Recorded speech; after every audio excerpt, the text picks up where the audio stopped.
அனைவருக்கும் வணக்கம். என்னுடைய பெயர் ஆர்னோ. என்னிடம் ஒவ்வொரு முறையும் அனாத ஆசிரமத்தின் ஒரு புதிய குழந்தை கொண்டு வரப்படும் போது ஆரம்பத்தில் அது அழுது கொண்டே இருக்கும். ஆனால் சில நாட்களுக்கு பிறகு திடீரென அமைதியாகிவிடும். நான் அந்த அனாதை ஆசிரமத்தின் மருத்துவராக இருந்தேன். அங்கு ஏதோ தவறு நடந்து கொண்டிருக்கிறது என்று அடிக்கடி எனக்கு உணர்வேற்பட்டது. பெரும்பாலானோர் பெண் குழந்தைகளை தத்தெடுக்க வருவார்கள். ஆனால் ஆண் குழந்தைகளை யாரும் தத்தெடுப்பதில்லை. ஒரு நாள் 7 வயது சிறுமி திடீரென இறந்துவிட்டாள். நான் அவளது முழு மருத்துவ பரிசோதனை செய்ய முயன்றபோது பொறுப்பாளர் என்னை தடுத்து விட்டார்.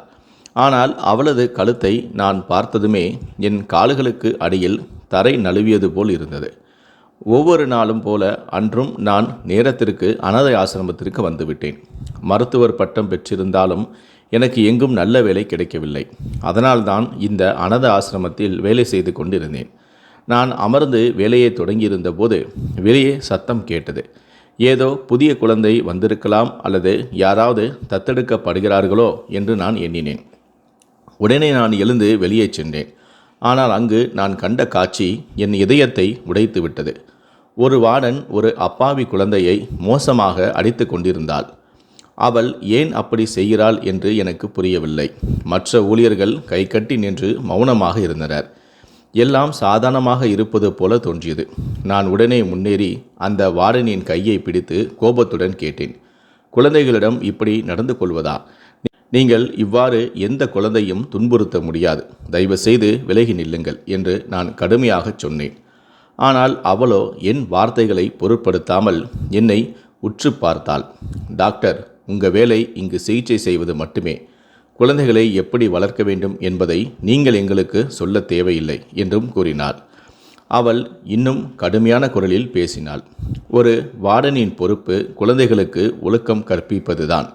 நீங்கள் உங்கள் வேலையை கவனிங்கள், எங்களுக்கு எங்கள் வேலையை செய்ய விடுங்கள் என்று சொல்லி என் கையில் இருந்து பெல்ட்டை பிடுங்க முயன்றாள். ஆனால் நானோ அவளை உற்று பார்த்து எச்சரித்தேன். நான் இங்கு இருக்கும்போது எந்த குழந்தையும் தொட்டால் இந்த விஷயத்தை உரிமையாளருக்கு நிச்சயமாக தெரிவிப்பேன் என்றேன். இன்று நான் உங்களை புகார் செய்யாவிட்டால் என் பெயர் ஆர்னோ இல்லை என்றும் நான் கூறினேன். அவளோ கோபத்தில் கொந்தளித்தாள். சரி, இப்பொழுதே முடிவு செய்துவிட வேண்டும். இங்கு நான் வேலை செய்கிறேனா அல்லது நீங்களா என்று. உங்களால் குழந்தைகள் கெட்டுப்போகிறார்கள். இப்போது எல்லோரும் பேசத் தொடங்கிவிட்டார்கள். இந்த குழந்தைகள் எங்கள் தலையில் ஏறி ஆள்வதற்கு நீங்களே ஊக்குவிக்கிறீர்கள் என்று சொல்லி அவள் கோபத்துடன் தன் அறையை நோக்கி நடந்தாள். நான் தாமதியாமல் அந்த குழந்தையை நோக்கி சென்றேன். அவன் தரையில் உட்கார்ந்து கொண்டு பலமாக அழுது கொண்டும் இருந்தான். அவன் உடலில் நீலம் படர்ந்த காயங்களும் இருந்தன. உதடு வெடித்திருந்தது. அவன் கொடூரமான செயலுக்கு இரையாகியிருப்பது போல எனக்கு தோன்றியது. நான் அவனை தூக்கி எடுத்து என் அறைக்கு கொண்டு சென்றேன். அங்கேயே விரைவாக அவனுக்கு சிகிச்சையும் அளித்தேன். அவன் தொடர்ந்து விம்மியபடியே இருந்தான். வலி அவன் கண்களில் தெளிவாக தெரிந்தது. நான் அவன் தோளில் கை வைத்து அன்பாக சொன்னேன், மகனே, இப்படி மனசோர்வடையாதே. நீ அழுது கொண்டே இருந்தால் உனக்கே துன்பம் தருவாய் என்றேன். சிறிது நேரத்திலேயே மனோஜ் வருவார். அவர்தான் இந்த ஆசிரமத்தின் உரிமையாளர். நீங்கள் அவரிடம் இந்த வார்டன் குழந்தைகளை எப்படி அடிக்கிறான் என்று புகார் செய்ய வேண்டும் என்று நான் சொன்னேன். ஆனால் அவனோ நடுங்கிக் கொண்டே, நான் ஏதாவது சொன்னால் இவர்கள் என்னை கொன்று விடுவார்கள். டாக்டர், தயவுசெய்து என்னை காப்பாற்றுங்கள் என்றான். அவனுடைய வார்த்தைகள் என்னை அதிர்ச்சியடைய செய்தன. உன்னுடைய வார்த்தைகளின் அர்த்தம் என்ன? உன்னை யார் கொல்லுவேன் என மிரட்டுகிறார்கள்? உன்னிடம் என்ன ரகசியம் இருக்கிறது என்று நான் கேட்டேன். அவன் பயந்து போய், இல்லை, ரகசியம் எதுவும் என்னிடம் இல்லை. தயவுசெய்து எங்கள் விஷயங்களில் தலையிடாதீர்கள். யாராவது என்னை அடித்தாலும் நீங்கள் இடையில் வர வேண்டாம். என்னால் உங்கள் உயிருக்கே ஆபத்து வருவதை நான் விரும்பவில்லை என்று சொல்லிவிட்டு அங்கிருந்து சென்று விட்டான். நான் உள்ளுக்குள்ளேயே அதிர்ந்து போனேன். என் மனம் குழப்பத்தால் நிரம்பியது. இறுதியாக, என்ன விஷயம்? இந்த குழந்தை எதை மறைக்கிறான்? சிறிது நேரம் அதே இடத்தில் நின்று யோசித்து கொண்டிருந்தேன். பிறகு தன்னைத்தானே வேலையில் முளைத்தேன். சிறிது நேரத்திற்கு பிறகு கதவில் மெல்லிய தட்டல் ஒலி கேட்டது. உள்ளே வர அனுமதியும் கொடுத்தேன். ஒரு ஊழியர் உள்ளே வந்து, சார், உங்களை அழைக்கிறார்கள் என்றான். நான் கொஞ்சம் பதற்றத்துடனே, எல்லாம் சரிதானே என்று கேட்டேன்.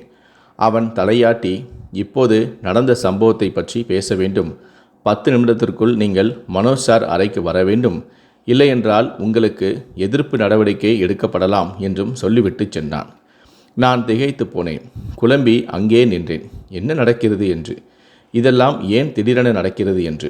நான் ஒரு குழந்தையை காப்பாற்றினேன், அவனுக்கு உதவினேன். பிறகு ஏன் என்னுடன் இப்படி நடந்து கொள்கிறார்கள்? நான் ஏதோ குற்றம் செய்தது போல. நான் என் இடத்தில் அமர்ந்து இதைதான் யோசித்து கொண்டு இருந்தேன். பிறகு தன்னை சமாளித்து கொண்டு மனோஜ் சார் அறையை நோக்கி நான் நடந்தேன். என் மனதில் உறுதியாகிவிட்டது, அவர்களிடம் ஏதாவது தவறாக பேசினால் இந்த நிறுவனத்தின் ஊழியர்களும் வார்டனும் செய்து கொண்டிருக்கும் அனைத்தையும் வெளிப்படுத்துவேன் என்று. ஆனால் நான் எனக்காக எவ்வளவு பெரிய பிரச்சனையை உருவாக்கப் போகிறேன் என்பது எனக்கே தெரியாது. நான் நடந்து மனோஜ் அவர்களின் அறை கதவை அடைந்தேன். கதவு தட்டியதுமே உடனே உள்ளே அழைக்கப்பட்டேன். எனக்கு முன்பே அங்கு வார்டனும் நிர்வாகத்தின் 2 பேருமே இருந்தனர். நான் உள்ளே நுழைந்ததுமே மனோஜ் என்னை பார்த்தவுடன் கேட்டார், உங்களை இங்கே எந்த வேலைக்காக வைத்திருக்கிறோம் என்று. வழக்கத்திற்கு மாறாக எந்த வணக்கம் அல்லது எப்படி இருக்கீங்க என்று கூட அவர் கேட்கவில்லை. அவர் நேரடியாகவே என் மேல் கோபத்தை கக்கினார். நான் அமைதியாக சொன்னேன், நிச்சயமாக சார், என்னை இங்கு சிகிச்சைக்காக வைத்திருக்கிறீர்கள். ஆனால் நான் என் வாக்கியத்தை முடிக்கும் முன்பே அவர் கையை உயர்த்தி என்னை அடக்கிவிட்டு, நீங்கள் சிகிச்சைக்காக இருந்தால் மற்றவர்களின் வேலையில் தலையிடுவது ஏன்? நீங்கள் வார்டனா அல்லது நிர்வாக ஊழியரா? குழந்தைகளின் விஷயங்களில் தலையிட உங்களுக்கு என்ன உரிமை இருக்கிறது? அந்த பெண் குழந்தையை அடித்து கொண்டிருந்தால் நீங்கள் ஏன் தலையிட வேண்டும்? அந்த குழந்தை என்ன செய்திருக்கிறது தெரியுமா என்று கேட்டார். அவர் மேலும் பேசுவதற்கு முன்பே நான் பொறுமையாக கூறினேன், மனோஜ் சார், உங்களுக்கு என்ன நடந்துவிட்டது? நீங்கள் இந்த நிறுவனத்தின் மூத்த அதிகாரி. உங்களுடைய பொறுப்பு அப்பாவி குழந்தைகளை பாதுகாப்பது. இது ஏதோ அரசு பள்ளியோ அலுவலகமோ இல்லை. ஒரு சிறிய குழந்தையை விலங்குகளைப் போல அடிக்க அனுமதிக்க முடியாது.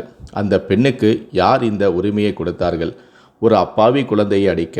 இந்த விஷயம் அரசுக்கு தெரிந்தால் இந்த நிறுவனமே மூடப்படும்.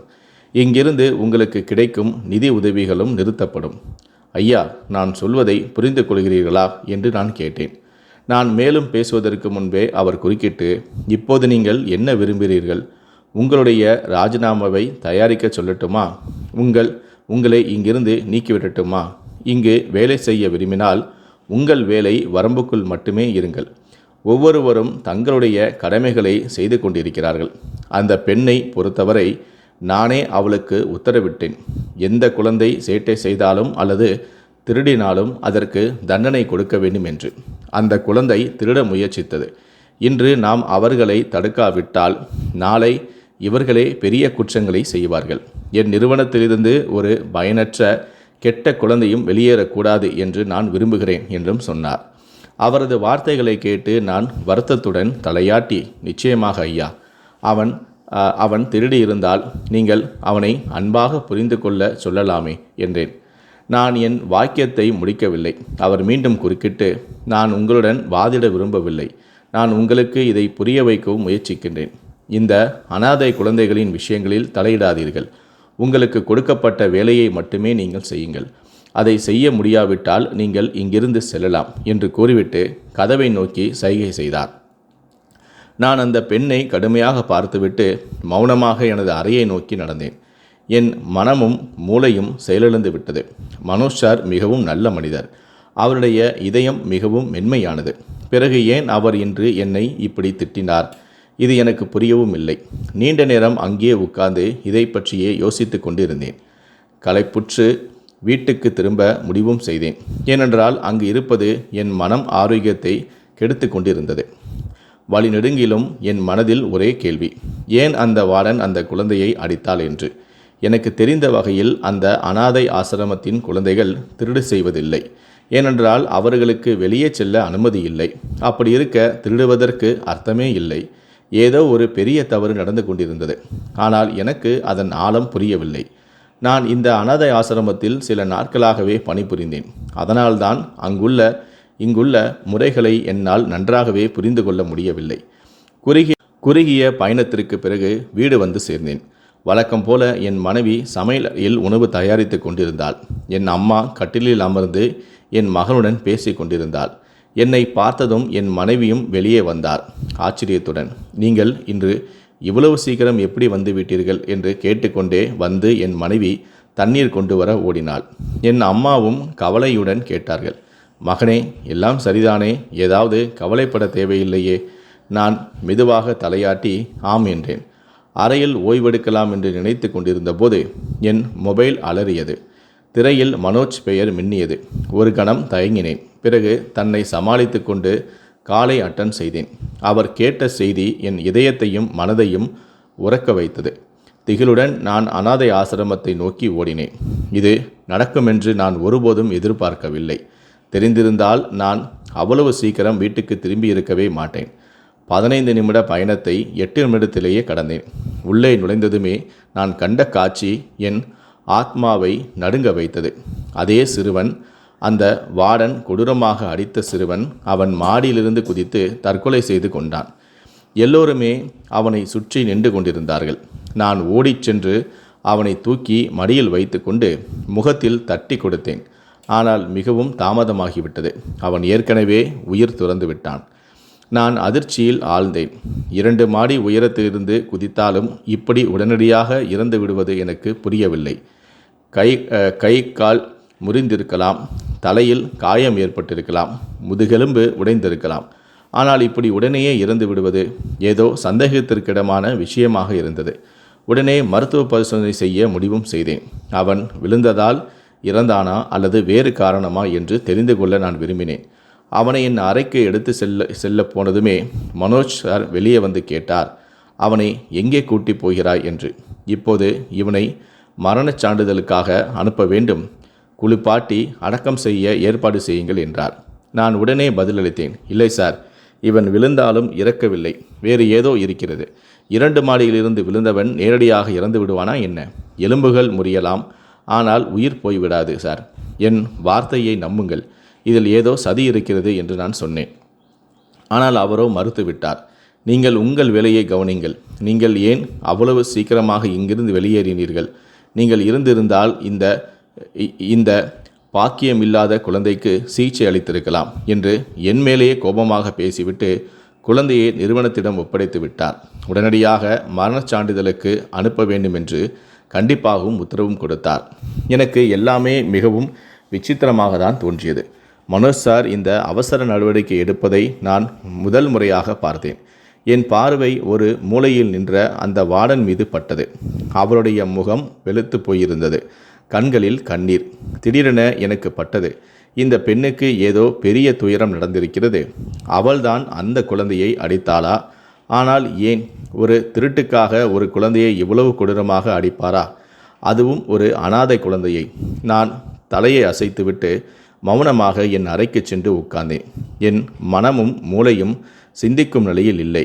ஏதோ ஒரு பெரிய ரகசியம் இங்கு நடந்து கொண்டிருந்தது. என்னிடமிருந்து ஏதோ மறைக்கப்பட்டு வந்தது. சுற்றிலும் ஒரு விசித்திரமான பயம் நிறைந்திருந்தது. எனக்கு நிச்சயமாக தெரியும், இது தற்கொலை அல்ல, கொலைதான் என்று. அடுத்த சில நிமிடங்களிலேயே வெளியே கூச்சல் கிளம்பியது. அந்த குழந்தையின் மரணச் செய்தி பரவிவிட்டது போலும்.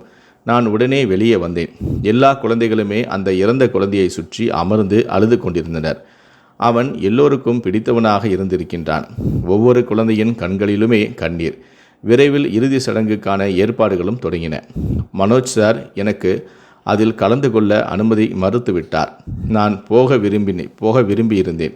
அவர் சொன்னார், விஷயம் மிகவும் சிக்கலானது, நீங்கள் இங்கே இருங்கள்.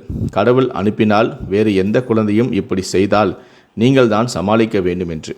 அவர் சொன்னது சரியாகவே இருந்தது. விஷயம் உண்மையிலேயே தீவிரமானது. அதனால் நான் அங்கே தங்கியும் விட்டேன். நாட்கள் மெதுவாக கடந்தன. அந்த குழந்தையின் மரணத்திற்கு 1 வாரம் கடந்துவிட்டது. ஆனால் அதன் பிறகு எதுவுமே அசாதாரணமாக நடக்கவில்லை. இன்று ஒரு சாதாரண நாள். நான் என் அறையில் அமர்ந்து சில முக்கியமான ஃபைல்களை பார்த்து கொண்டிருந்தேன். அப்போது கதவில் தட்டும் ஓசை கேட்டது.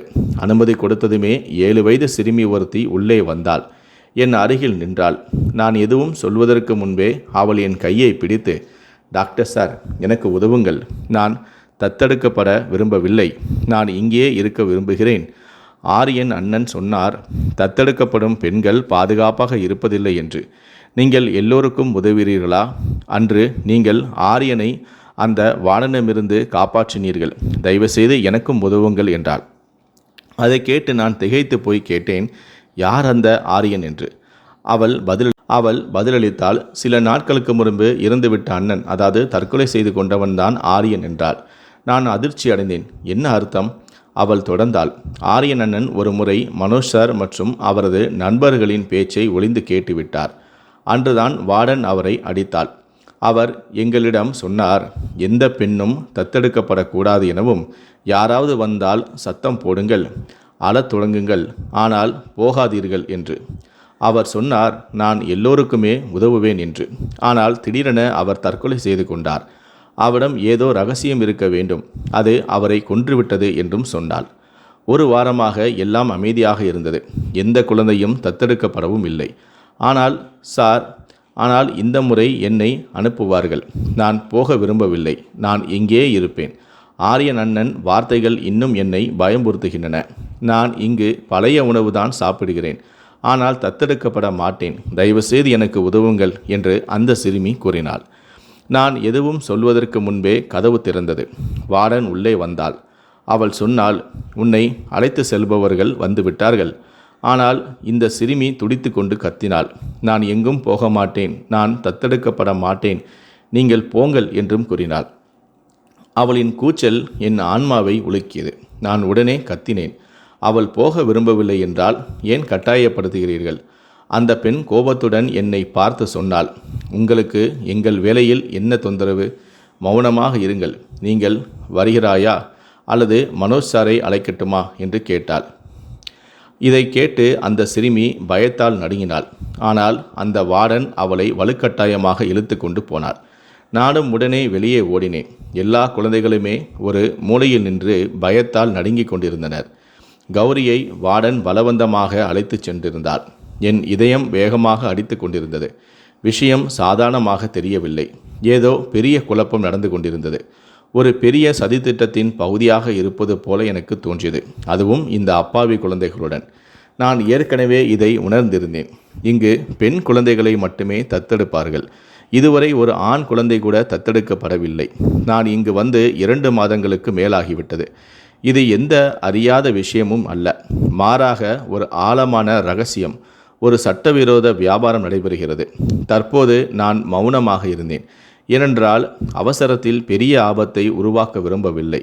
2 நாட்கள் கடந்துவிட்டன. சூழ்நிலை முற்றிலுமாக சாதாரணமாக இருந்தது. நான் காலையில் என் டியூட்டிக்கு வந்துவிட்டேன். வார்டன் இன்னும் எழுந்திருக்கவில்லை. நான் சில குழந்தைகளுடன் வெளிப்படையாக பேசவும் விரும்பினேன். ஆரியன் என்ன சொன்னான் என்று புரிந்து கொள்ள வேண்டும். ஏன் எல்லா குழந்தைகளுமே தத்தெடுக்கப்படுவதை பயப்படுகிறார்கள் என்று. நான் நேராக சிறுவர்கள் அறைக்குச் சென்றேன். சில குழந்தைகள் எழுந்து விட்டனர். சிலர் இன்னும் தூங்கிக் கொண்டிருந்தனர். நான் அப்பொழுதுதான் எழுந்த ஒரு சிறுவன் அருகில் அமர்ந்தேன். அவன் எனக்கு வணக்கம் கூறினான். நான் அவன் தலையில் கை வைத்து கேட்டேன், உன்னிடம் ஒரு கேள்வி கேட்கலாமா? சொல்வாயா? அவன் மௌனமாக தலையாட்டினான். நீ ஆரியனை அறிவாயா என்றேன். இதை கேட்டதுமே அவன் கண்களில் கண்ணீர் துளிர்ந்தது. தலையை குனிந்தவாறே மெல்லிய குரலில் சொன்னான், சார், அவன் என் சிறந்த நண்பன். நாங்கள் இருவரும் இந்த படுக்கையில் ஒன்றாக தூங்குவோம். இப்போது அவன் இல்லை. அவனை மிகவும் நினைத்து நான் பார்க்கிறேன். அவன் மிகவும் நல்லவன். எப்போதும் மற்றவர்களை பற்றியே சிந்திப்பான். சில சமயம் தனது தட்டில் உணவை கூட எங்களுக்கு கொடுப்பான். ஆனால் பாருங்கள், இன்று அவன் எங்களிடையே இல்லை. அதனால்தான் சொல்வார்கள், உன்னை விட மற்றவர்களுக்காக அதிகம் சிந்திக்காதே, இல்லை என்றால் இப்படிதான் கொடூரமாக கொல்லப்படுவாய் என்று. அவன் வார்த்தைகள் என்னை அதிர்ச்சிக்குள்ளாக்கின. நான் கேட்டேன், என்ன அர்த்தம்? அவன் தற்கொலை செய்து கொண்டானே, மாடியிலிருந்து குதித்து தன் உயிரை மாய்த்து கொண்டானா என்று. இதை கேட்டதுமே அவன் என்னை கூர்மையாக பார்த்து சொன்னான், நீங்கள் டாக்டர் தானே? தற்கொலை மற்றும் கொலைக்கு இடையே உள்ள வித்தியாசத்தை நீங்கள் புரிந்து கொள்ளவில்லையா? 2 மாடியிலிருந்து விழுந்தவன் எப்படி இருந்துவிட முடியும்? என் இதயம் திடீரென நின்றுவிட்டது போல் இருந்தது. நான் சொன்னேன், ஆம், எனக்கும் சந்தேகம் இருந்தது. ஆனால் முழு நம்பிக்கை இல்லை. நீ சொல்ல முடியுமா அவன் மனோஜ் சாரின் அறையில் என்ன கேட்டான் என்று? ஏன் எல்லோரையும் தத்தெடுப்பதை தவிர்க்க சொன்னான் என்று? வார்டன் ஏன் அவனை அடித்தாள் என்று? அவன் என்னை உற்று பார்த்து சொன்னான், நான் எல்லாவற்றையும் சொன்னால் எனக்கு பெரிய பிரச்சனை வரும். நான் என் வாழ்க்கையை ஆபத்தில் வைக்க நான் விரும்பவில்லை. மன்னிக்கணும் சார் என்றான். இவ்வாறு கூறிவிட்டு அவன் எழுந்து குளியலறைக்கு சென்று விட்டான். நான் அப்படியே உட்கார்ந்து மரத்து போனேன். அப்பொழுது எனக்கு முழு நம்பிக்கை ஏற்பட்டு விட்டது. ஆரியன் தற்கொலை செய்து கொள்ளவில்லை. அவன் கொல்லப்பட்டான் என்று. இப்போது அவனை கொன்றவர் யார் என்பதை கண்டுபிடிப்பது அவசியம். ஆரியனை கொல்ல முடிந்தால் நானும் எந்த ஆபத்திலிருந்து பாதுகாப்பாக இல்லை. இனி நான் அநீதியை பொறுத்து கொள்ள முடியாது. மனிதாபிமானத்தின் பெயரில் நான் ஏதாவது செய்ய வேண்டியிருந்தது. நான் நேரத்திற்கு முன்பே விடுப்பு எடுத்து மனோஜ் சாருக்கு தகவல் கொடுத்துவிட்டு வீட்டிலிருந்து வெளியேறினேன். ஆனால் எனது உண்மையான இலக்கு போலீஸ் ஸ்டேஷன். என் நண்பருடன் இந்த விவகாரத்தை பற்றி பேச விரும்பினேன். அவர் ஏதாவது உதவி செய்யலாம் என்று. போலீஸ் ஸ்டேஷனுக்கு சென்றபோது அவர் அங்கு இல்லை. மிகவும் வருத்தமாக இருந்தது. முன்பே கால் செய்திருந்தால் நன்றாக இருந்திருக்கும். அங்கிருந்தே கால் செய்ததில் அவர் சுற்றுப்பயணத்தில் இருப்பதாகவும் 2-3 மணி நேரத்தில் திரும்புவதென்றும் தெரிந்தது. ஏமாற்றத்துடன் வீடு திரும்பினேன். ஆனால் என் மனம் இன்னும் அனாதை ஆசிரமத்திலேயே சிக்கியிருந்தது. குழந்தைகளின் தத்தெடுப்பு, ஆரியன் கொலை இவை எளிய சம்பவங்கள் அல்ல. இரவு எப்படியோ கடந்து கொண்டிருந்தது. ஆனால் எனக்கு ஒரு கணம் கூட தூக்கம் வரவில்லை. என் மனதில் ஒரே எண்ணம் சுருண்டு கொண்டிருந்தது. நீங்கள் ஒரு டாக்டர். உங்களுக்கு புரியவில்லையா? அது தற்கொலை அல்ல, கொலை என்று. இவை வெறும் வார்த்தைகள் அல்ல. இப்போது எனக்கு முழுமையாக புரிந்துவிட்டது ஒரு உண்மை. அடுத்த நாள் காலை சூரியன் முழு வீச்சில் ஒளி வீசி கொண்டிருந்தது. நான் இன்றும் வழக்கத்திற்கு முன்பே அனாதை ஆசிரமத்திற்கு வந்துவிட்டேன். ஆனால் இன்று அங்கு ஒரு பெரும் குழப்பம் நிலவியது. கௌரியின் பிரேதம் ஆசிரமத்திற்கு கொண்டு வரப்பட்டிருந்தது.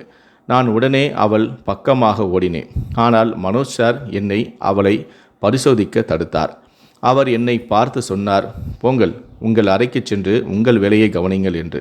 குழந்தை இறந்துவிட்டால் நாங்கள் அவளை இறுதி சடங்குகளுக்கு மரணச் சான்றிதழுக்கு அனுப்புகிறோம் என்றும் சொன்னார். அவரது வார்த்தைகளை கேட்டு நான் உடனடியாக பதிலளித்தேன். ஆனால் சார், விசாரணை நடத்த வேண்டும். இந்த அப்பாவி குழந்தை எப்படி இறந்தாள் என்று. 2 நாட்களுக்கு முன்புதான் அவள் தத்தெடுக்கப்பட்டாள். திடீரென என்ன நடந்தது? அவர்கள் அவளை கொன்று விட்டார்களா? அவள் முழுமையாக ஆரோக்கியமாக இருந்தாளே என்று. அவர் பதிலளித்தார், குழந்தைக்கு புற்றுநோய் இருந்தது. அங்கு சென்றதுமே நிலைமை மோசமாகி அவள் இறந்து விட்டாள். யாரும் அவளை கொல்லவில்லை. நோயால் இறந்தாள். நீங்கள் போய் உங்கள் வேலையை செய்யுங்கள் என்றார். ஆனால் இப்போது என் கால்கள் நிற்கப் போவதில்லை. இந்த குழந்தைதான் என்னிடம் உதவிக்கு கெஞ்சி இருந்தாள். நான் அவளுக்கு உதவ முடியவில்லை. நான் முன்னேறி குழந்தையின் அருகே சென்றேன். நான் அவள் அருகே அமர்ந்தபோது அவளது கழுத்தில் ஒரு கத்தியின் தெளிவான குறியும் தெரிந்தது. உண்மை வெளிச்சத்திற்கு வந்துவிட்டது. நான் இந்த நிலையில் அவளை அப்படியே விடவும் முடியாது. முதலில் ஆரியன், பிறகு கௌரி. இது போன்று எத்தனை குழந்தைகள் இந்த அனாதை ஆசிரமத்தில் கொல்லப்பட்டிருக்கின்றன. இவை அனைத்திற்குமே பொறுப்பானவர் மனோஜ் மற்றும் அவரது ஊழியர்கள்தான். நான் உடனடியாக என் மொபைலை எடுத்து என் போலீஸ் அதிகாரி நண்பருக்கு ஒரு செய்தி அனுப்பினேன். அவர் தனது அணியுடன் உடனடியாக இங்கு வர வேண்டும் என்று. இதற்கிடையில் ஆசிரம ஊழியர்கள் கௌரியின் பிரேதத்தை எடுத்துச் செல்ல முன்வந்தனர். ஆனால் நான் அவர்களை பேச்சில் சிக்க வைத்து 10-15 நிமிடங்கள் தடுத்து நிறுத்தினேன். அதே நேரத்தில் வெளியே போலீஸ் சைரன்களின் ஒலியும் கேட்டது. சில நிமிடங்களில் போலீஸ் அதிகாரிகள் ஆசிரமத்திற்குள் நுழைந்தனர். மனோஜை கைதும் செய்தனர். மற்ற ஊழியர்களையும் கைது செய்தனர். கௌரியின் கழுத்தில் கத்தியின் ஆழமான குறி தெளிவாக தெரிந்தது. இது ஒரு கொலை. எந்த நோயாலும் இறக்கவில்லை. எல்லா குழந்தைகளுமே ஒரு மூலையில் நடுங்கிக் கொண்டு அழுது கொண்டிருந்தார்கள். நான் உடனே கௌரியின் பிரேதத்திற்கு அருகில் சென்றேன். என் கண்களில் கண்ணீர் வழிந்தோடியது. இன்று கௌரி ஒரு எடுத்துக்காட்டாக மாறிவிட்டாள். தன் உயிரையை கொடுத்து எத்தனையோ உயிர்களை அவர் காப்பாற்றிவிட்டார். மனோஜ் முகம் என் மனதை உலுக்கியது. இப்போது என் வாழ்க்கையின் ஒரே நோக்கம் இந்த அப்பாவி குழந்தைகளை காப்பாற்றுவது. போலீஸ் மனோஜை காவலில் வைத்தனர். விரைவில் அவர் உண்மையை ஒப்புக்கொண்டார். இந்த அமைப்பு உண்மையிலேயே ஒரு அனாதை இல்லமாக இருந்ததா அல்லது வேறு ஏதாவதா? இவர்கள் இந்த முழு வலையையும் ஒரு தவறான நோக்கத்துடன் தயாரித்திருந்தனர். அனாதை குழந்தைகளை காட்டி மக்களிடமிருந்து நிதி திரட்டப்பட்டது. அதே குழந்தைகளை விற்று பணமும் சம்பாதிக்கப்பட்டது. இந்த பெண் குழந்தைகளை தத்தெடுக்கும் நோக்கம் அவர்களின் வாழ்க்கையை மேம்படுத்துவது என்பது அறவே இல்லை. மாறாக அவர்களை நகரத்தில் தள்ளுவதாக இருந்தது. இந்த குழந்தைகளை அப்படியான நாடுகளுக்கு அனுப்பி வைக்கப்பட்டது. அங்கு அவர்களிடம் கட்டாயப்படுத்தி வேலை வாங்கப்பட்டது. அவர்களின் முதுகில் இந்த மனிதர்கள் கெட்ட பணம் சம்பாதித்தனர். கௌரியை ஆரியன் முன்னரே எச்சரித்து விட்டான். அவள் ஒரு சிறிய குழந்தை. அவளுடைய இதயத்திலும் மனதிலும் இந்த எண்ணம் பதிந்துவிட்டது. எந்த விதத்திலும் அவள் தத்தெடுக்கப்படக்கூடாது என்பதுதான். அங்கு சென்றவுடன் அவள் இவ்வளவு குழப்பத்தையும் உண்டாக்கினாள். இவ்வளவு தொல்லையை ஏற்படுத்திவிட்டாள். இறுதியாக அவர்கள் கோபத்தில் அவளுடைய தொண்டையை கத்தி குத்திவிட்டனர். நான் உணர்வுடன் இருந்தபோது அவளுடைய கழுத்தில் இருந்த அந்த வெட்டு தடத்தை பார்க்காவிட்டால் கௌரியின் மரணம் இயற்கையானது அல்ல, மாறாக அவள் குரூரமாக கொல்லப்பட்டாள் என்பது எனக்கு தெரிந்திருக்காது. அன்று நான் அவளுடைய பேச்சுகளை கேட்டேன். சரி, மீதமுள்ள 4 பெண் குழந்தைகளையும் விற்றுவிடுவோம். சிலரை இங்குள்ள ஒரே ஒரு நபருக்கு விற்று பணம் சம்பாதிப்போம். பெண்களும் போய்விடுவார்கள், பணமும் வந்துவிடும். இதைவிட அதிகம் ஒன்றும் புரியவில்லை. ஆனால் அந்த சிறிய குழந்தை எல்லா பெண்களுக்கும் குழந்தைகளுக்கும் தெளிவான எச்சரிக்கை கொடுத்து விட்டாள். எதுவாகினும் எந்த விலைக்காவது தத்தெடுக்கப்படக்கூடாது என்பதுதான். இன்று நான் அந்த அப்பாவி குழந்தைக்கு மரியாதை செலுத்துகிறேன். அவர்கள் தன் உயிரை கொடுத்து ஒரு பெரிய செயலை செய்து காட்டினார்கள். அவளால் தான் பல குழந்தைகளின் வாழ்க்கை நகரத்தில் செல்லவிருந்ததிலிருந்து தப்பித்தது. அந்த குழந்தைகளுக்கு இப்போது பாதுகாப்பான மற்றும் நல்ல சூழல் கிடைத்துவிட்டது. கௌரி மற்றும் ஆரியனின் கதை மிகவும் உணர்ச்சிகரமாக மற்றும் சிறப்பாக வெளிப்படுத்தப்பட்டது. இன்றும் அனாதை இல்லத்தின் குழந்தைகள் அவர்கள் இருவருக்கும் மரியாதை செலுத்துகிறார்கள். யாராலும் இன்று அவர்கள் அனைவரும் உயிருடன் இருக்கிறார்கள் மற்றும் சாந்தமான வாழ்க்கை வாழ்கிறார்கள். இப்பொழுது நான் நல்ல மருத்துவமனையில் வேலையும் செய்கிறேன். அந்த மிருகங்களை பிடித்து கொடுத்ததற்காக அரசாங்கம் எனக்கு ஒரு மரியாதைக்குரிய வேலையும் அளித்தது. நான் என் வாழ்க்கையில் இருந்து ஒரு பாடம் கற்றுக்கொண்டேன். உங்களுக்குள் மனிதத்துவம் இன்னும் உயிருடன் இருந்தால் மேலே இருப்பவர் உங்களுக்கு நிச்சயமாக வழங்குவார். நீங்கள் சிறியவராக இருந்தாலும் அல்லது பெரியவராக இருந்தாலும் மனிதத்துவமே மிக முக்கியமானது. மனிதத்துவம் இல்லை என்றால் நீங்கள் எதையும் செய்யவும் முடியாது.